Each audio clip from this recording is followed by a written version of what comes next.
Kuryama no kubyuka ni imbabazi z'Uwiteka. Bene data, igitondo cyiza kandi cy'umugisha cyangwa se cya munsi cyiza bivanye naho buri wese ahereye ku migabane itandukanye y'isi. Mwese mwemeye gufatanya natwe gusangira ifunguro ry'umunsi kandi rya buri gitondo. Insanganyamatsiko ya none kuwa 19 Kamena mwaka wa 2025 kuwa kane iragira iti kwiga si byo bitanga ubwenge. Kwiga si byo bitanga ubwenge. Mbere ko dusoma ijambo ry'Imana, reka tubanze turirimbane indirimbo y'123 mu ndirimbo zo gushimisha Imana igira iti Yesu niwe musa mbonyemo amahoro nifuzaga. Turangiza dusome ijambo ry'Imana.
haleluya, haleluya, haleluya.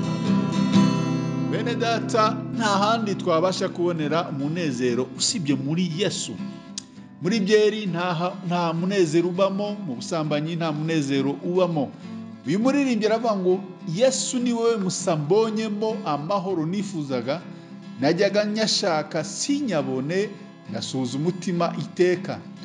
Arangira avuga ngo none ni Yesu mpaza wenyine, nta n'irindi zina nemera, kuko ubugingo n'umunezero bibonekera muri we.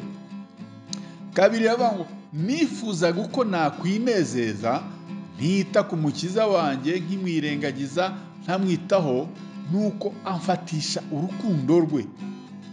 Gatatu aravuga ngo najyaga njya ku iriba ry'isi mfite inyota nyinshi cyane, naba ngiye kunywa agakama ubwo, nuko nkayabura nkiheba.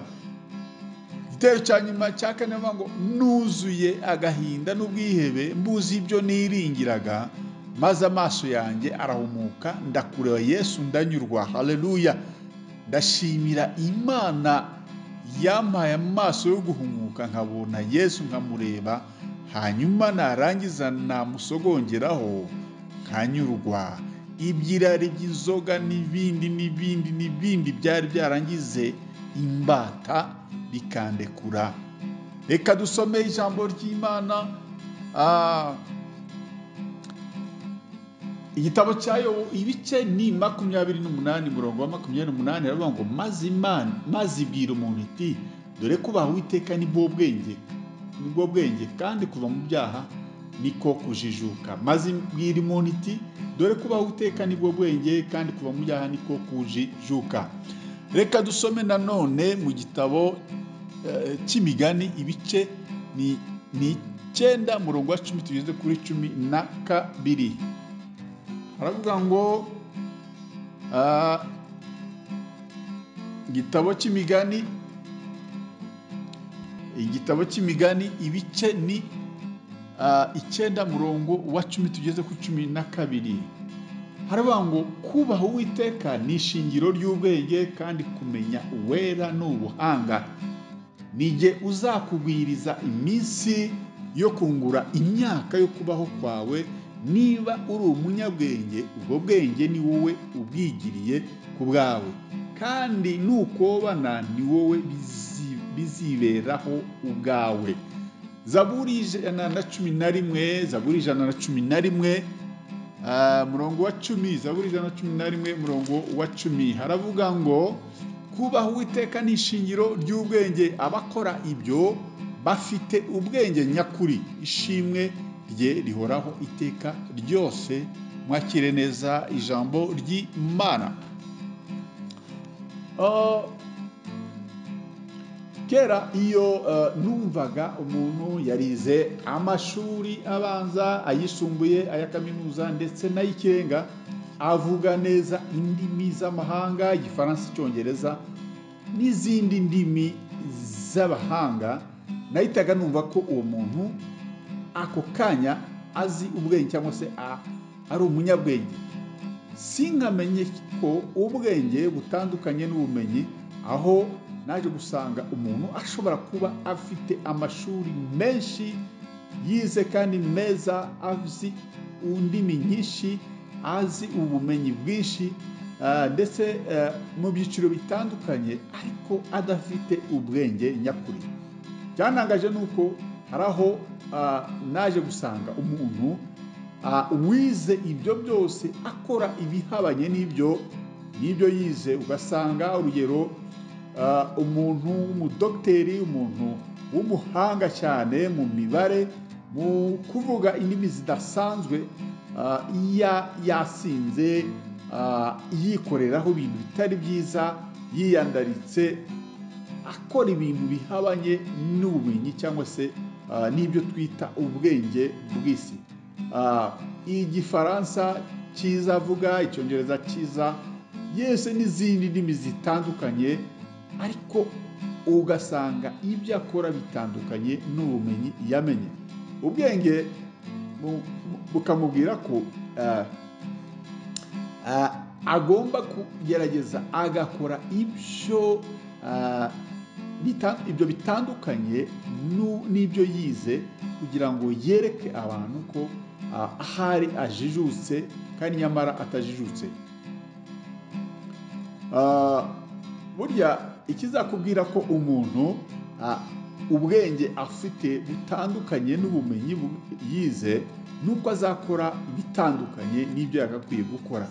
Rero uzasanga umugabo runaka ufite ubwenge, ufite ubumenyi ariko adafite ubwenge nyakuri, nuko uzasanga yarize. Urugero, ugasanga mu rugo rwe, urugo rwaramunaniye, akavuga indimi zitandukanye, Ibifaransa, Ibyongereza, Ibirushiya n'ibindi bitandukanye, ariko akananirwa no gucunga neza urugo rwe n'abe cyangwa se umugore n'abana.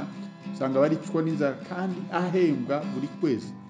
Twasomye muri yo bice 28 hatubwiye ngo maze ibwira umuntu iti dore kuba guteka nibwo bwenge kandi kuva mu byaha niko kujijuka.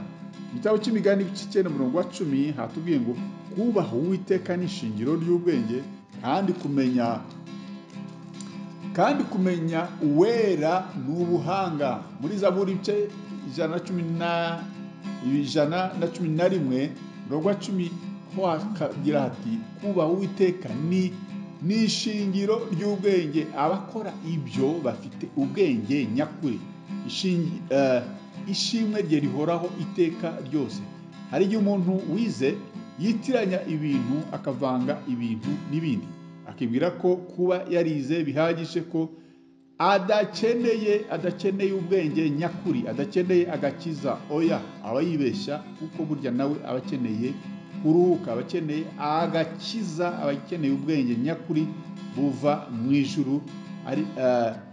Mu gihe ubwo bumenyi ntacyo bushobora kumumarira, ariko yagombye kumenya ishingiro ry'ubwenge nyakuri, akabushaka, aribwo kubaha Uwiteka. Iyo wubaha Uwiteka akuyobora inzira zose unyuramo, akakurinda kunyura mu nzira mbi, ingeso mbi, akakugira inama yo kutazicamo. Mwene data, duharanire rero kugira ubwenge nyakuri, nibwo buzatugirira akamaro, mbere bukabasha no kuzatugeza mu bwami bwo mu ijuru. Ijambo ry'Imana ridufashe kandi ritugire neza. Amen. Data, turagushimiye ko ari wowe utuyoboye kandi utubwiye icyo tugomba gukora, ako ari ukugushaka ubwenge nyakuri, ubumenyi ko ntacyo bwatumarira. Kwiga cyane ntabyo byatumarira. Kwiga ni byiza, ariko bongereho no kumenya ubwenge nyakuri. Urakoze, urakarama, bana natwe mu byose, ni mu izina rya Yesu Kristo umucunguzi wacu. Amen. Mwari kumwe nanone nk'uko bisanzwe na mwene so muri Yesu Kristo, Bishop Apollinaire Musafiri Gakombe, umushumba mukuru w'itorero The Evangelical Covenant Church of Rwanda ICCR. Imana y'amahoro ikomeze kubana namwe mwese bene data. Dufashe kugira umunsi mwiza n'akazi keza. Shalom shalom, ndabakunda.